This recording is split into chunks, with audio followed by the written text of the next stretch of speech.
오늘은 좋은 생각 8호로 넘어왔고요. 제목은 아까 말씀드렸던 것처럼 상처 다스리기입니다. 상처 다스리기.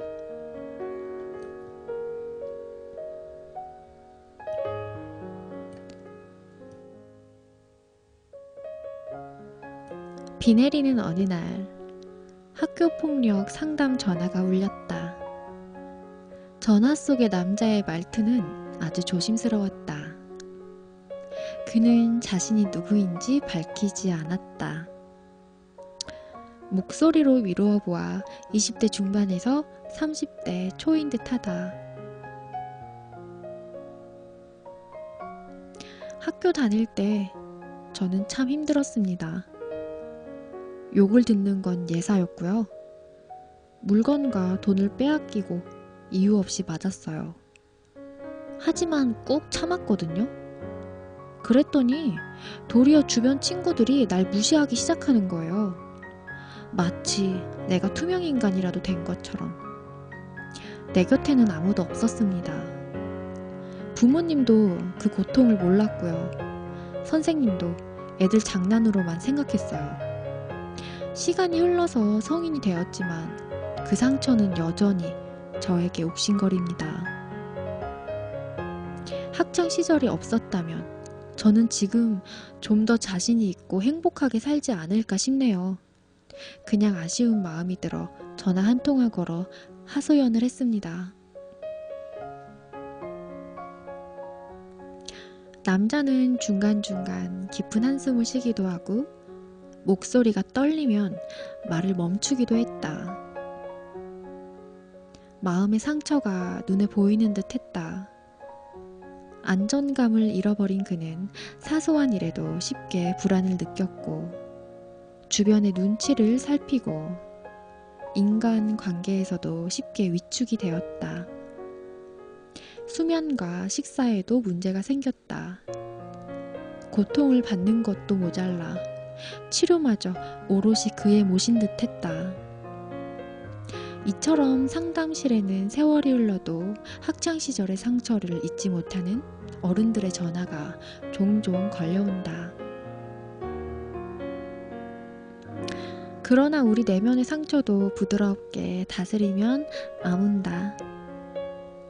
작은 빛이 어둠 속에서 더 환하듯 폭력의 기억도 내 인생은 존엄하다는 사실을 감출 수가 없다. 우리는 그 존엄함을 믿어야 한다. 가장 먼저 내가 나의 편이 되어주어야 한다. 나를 존중하는 말, 나를 존중하는 생각, 나를 존중하는 행동을 계속 실천할 때 나를 지지해주는 사람도 차츰차츰 생겨날 것이다.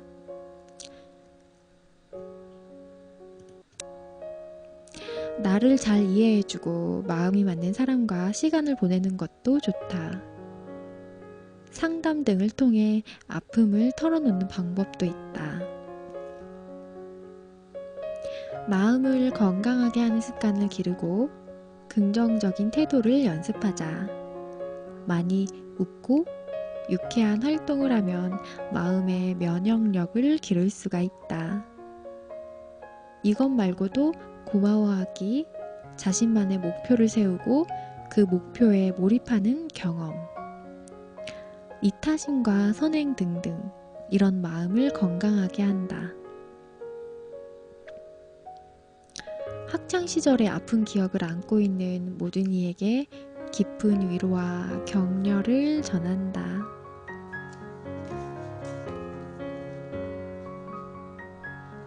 네, 오늘의 그 상처 다스리기는 학창시절의 악몽에 관한 상처였는데요. 꼭 학창시절 아니더라도 인간은 살아오면서 누군가에게 상처받고 그것이 트라우마가 되어서 막 나를 괴롭히기도 하잖아요. 아까 연애 뒤통수? 뒤통수 맞은 그런 것도 상처로 남아서 이제 술로 이제 보내시는 분의 이야기였는데요. 어떤 상처를 받든 힘든 시간을 겪었든 그것들이 물론 없었으면 좋은 기억이었겠지만 있다면 그것을 딛고 더욱더 내가 강해지는 계기가 되었으면 좋겠어요. 그리고 아까 글에서도 그랬듯이 나 자신을 먼저 생각하시는 그런 또 하나의 나를 먼저 생각해야 되는 이유가 되었으면 좋겠네요. 오늘의 좋은 글은 여기까지 읽겠습니다.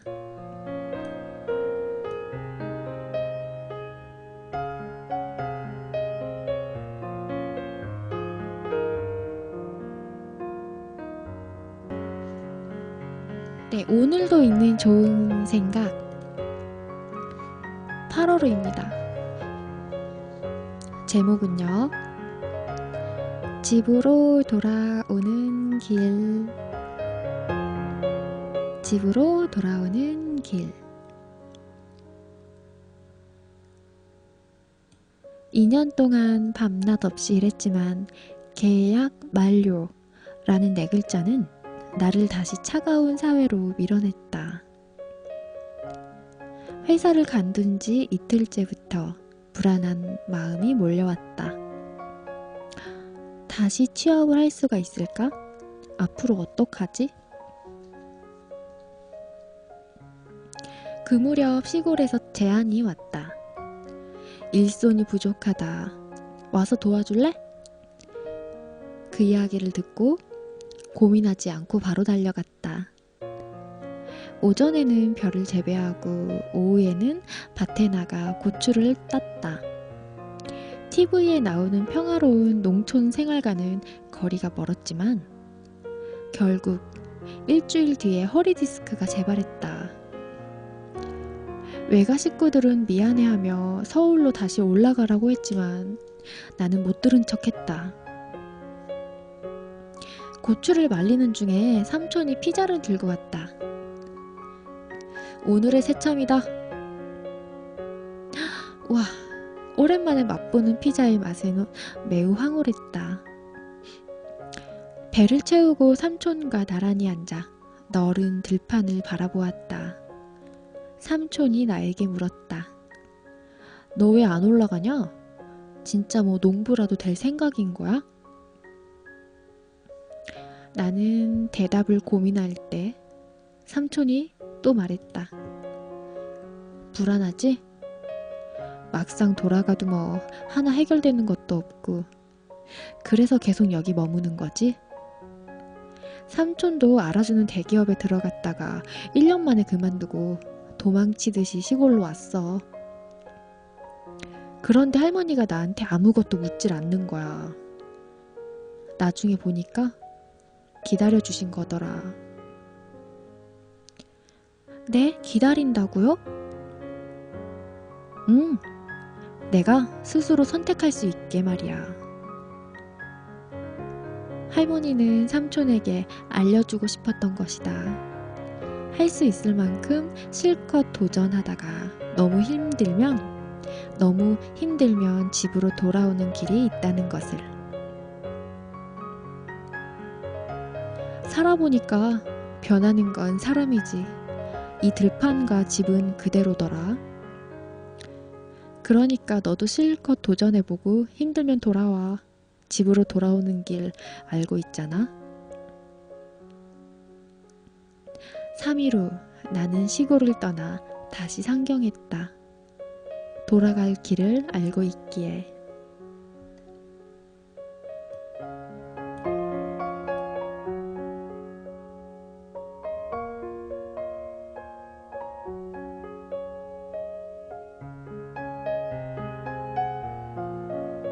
되게 좋은 것 같아요. 이게 약간 뭔가 든든하네요. 돌아갈 길을 알고 있으니까 주저없이 떠날 수가 있는. 여러분들도 돌아오는 길 잊지 마세요. 오늘의 좋은 글 여기까지입니다.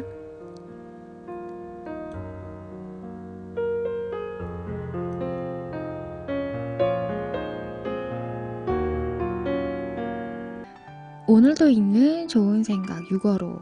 제목은요, 기적 같은 이야기.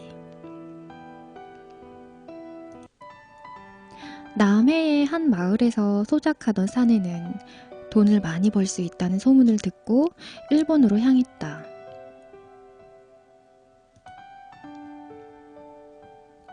홀 어머니와 7자녀를 아내에게 맡긴 채 사내는 밤낮으로 공장에서 일을 했다. 그러던 어느 날 강제징용에 차출된 사내는 단출한 보따리만 챙겨 기차에 몸을 실어야 했다. 주머니 속 연필을 꺼내 쪽지에 몇 줄 휘갈겨 쓴 보따리에 넣어서 창밖으로 힘껏 던졌다.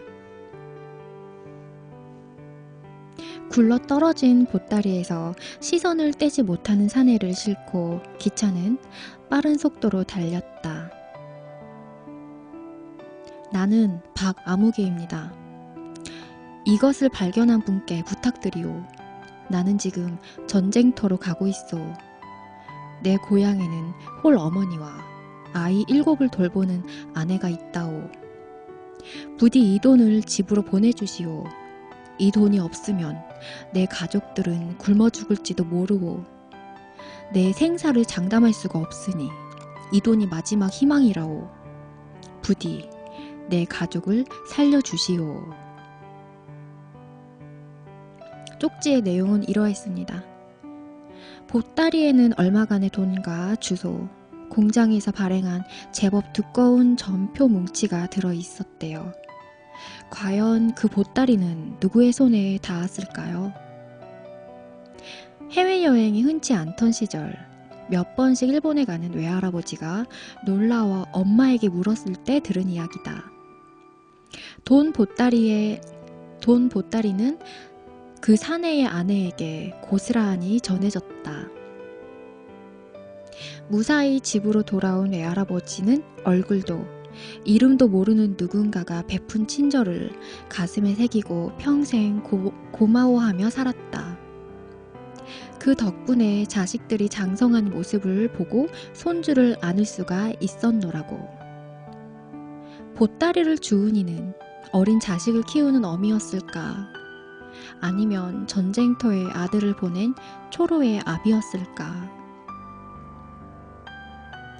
어쩌면 그 보따리에 자신의 바람을 함께 담았을지도 모르겠다. 부디 박아무개의 가족들이 힘겨운 시기를 잘 이겨내기를, 박아무개가 집으로 무사히 돌아가기를. 이제야 깨닫는다. 인생은 사람의 사이에 인연이 만들어가는 기적 같은 이야기라는 걸.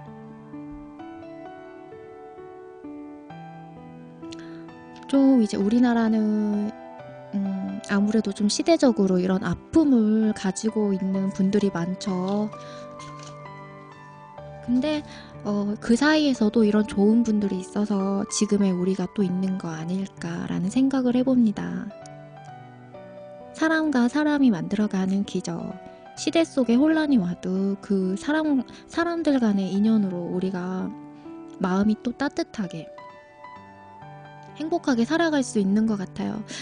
지금 우리가 살고 있는 이것이 기적 아닐까 생각을 하면서 오늘의 좋은 글은 여기까지 읽겠습니다.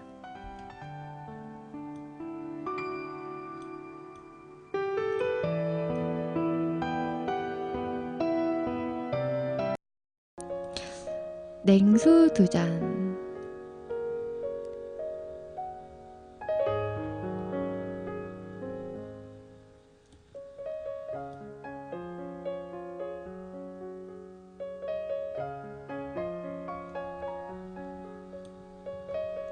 내가 일하는 가죽 공방 한쪽에는 큰 커피 머신이 있다. 공방에 오는 손님에게 음료를 대접하기도 하고 동네 주민에게 팔기도 한다.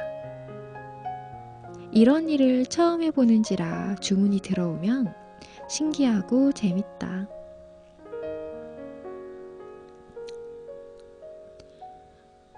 커피 손님이 오면 하던 일을 제쳐두고 주문을 받으러 달려나간다.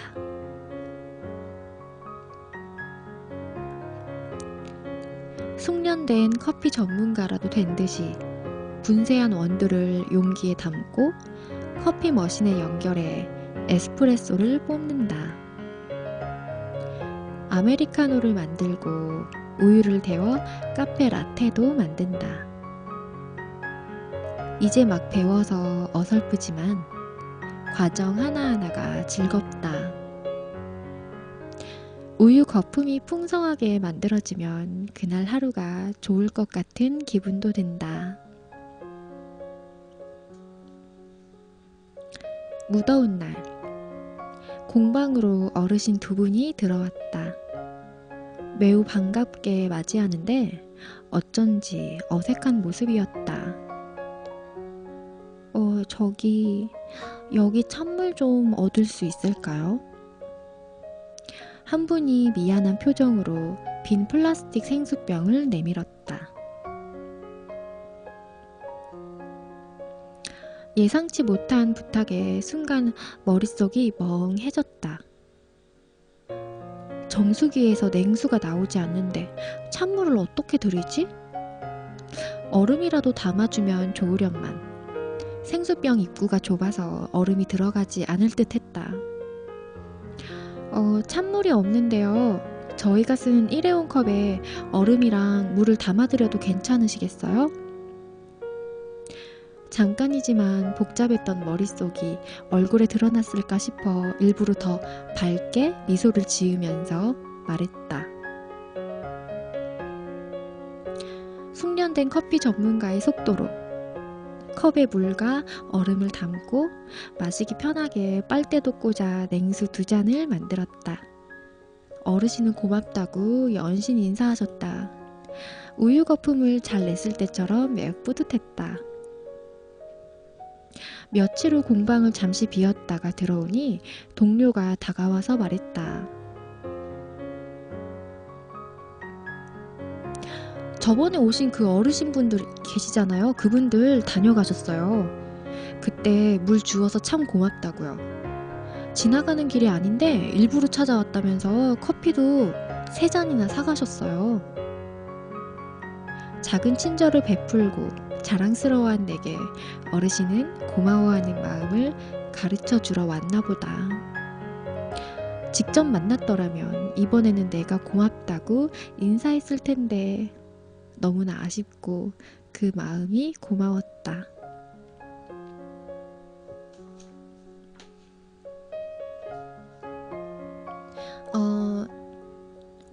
왜 냉수를 저희는 공짜로 안 드리는데요? 막 그럴 수도 있는데 너무 글 쓰신 분이 너무 마음 좋으신 것 같아요. 또 노인분들은 진짜 뭐 그런 사람마다 이렇게 좀 꼭 이렇게 젊은 사람이라도 이렇게 약간 사정이 있는 거잖아요. 뭐 급하게 나와서 지갑이 없는데 날은 너무 내리쬐고 정말 물이 필요할 때가 있거든요. 근데 그럴 때 차가운 물 한 잔 줄 수 있는 그런 마음이 우리들이 또 각박할 때 서로 마음을 따뜻하게 해주는 것 같아요. 날씨는 더워서 시원한 게 좋지만 마음은 항상 365일 따뜻했으면 좋겠습니다. 오늘의 좋은 글은 여기까지 읽을게요.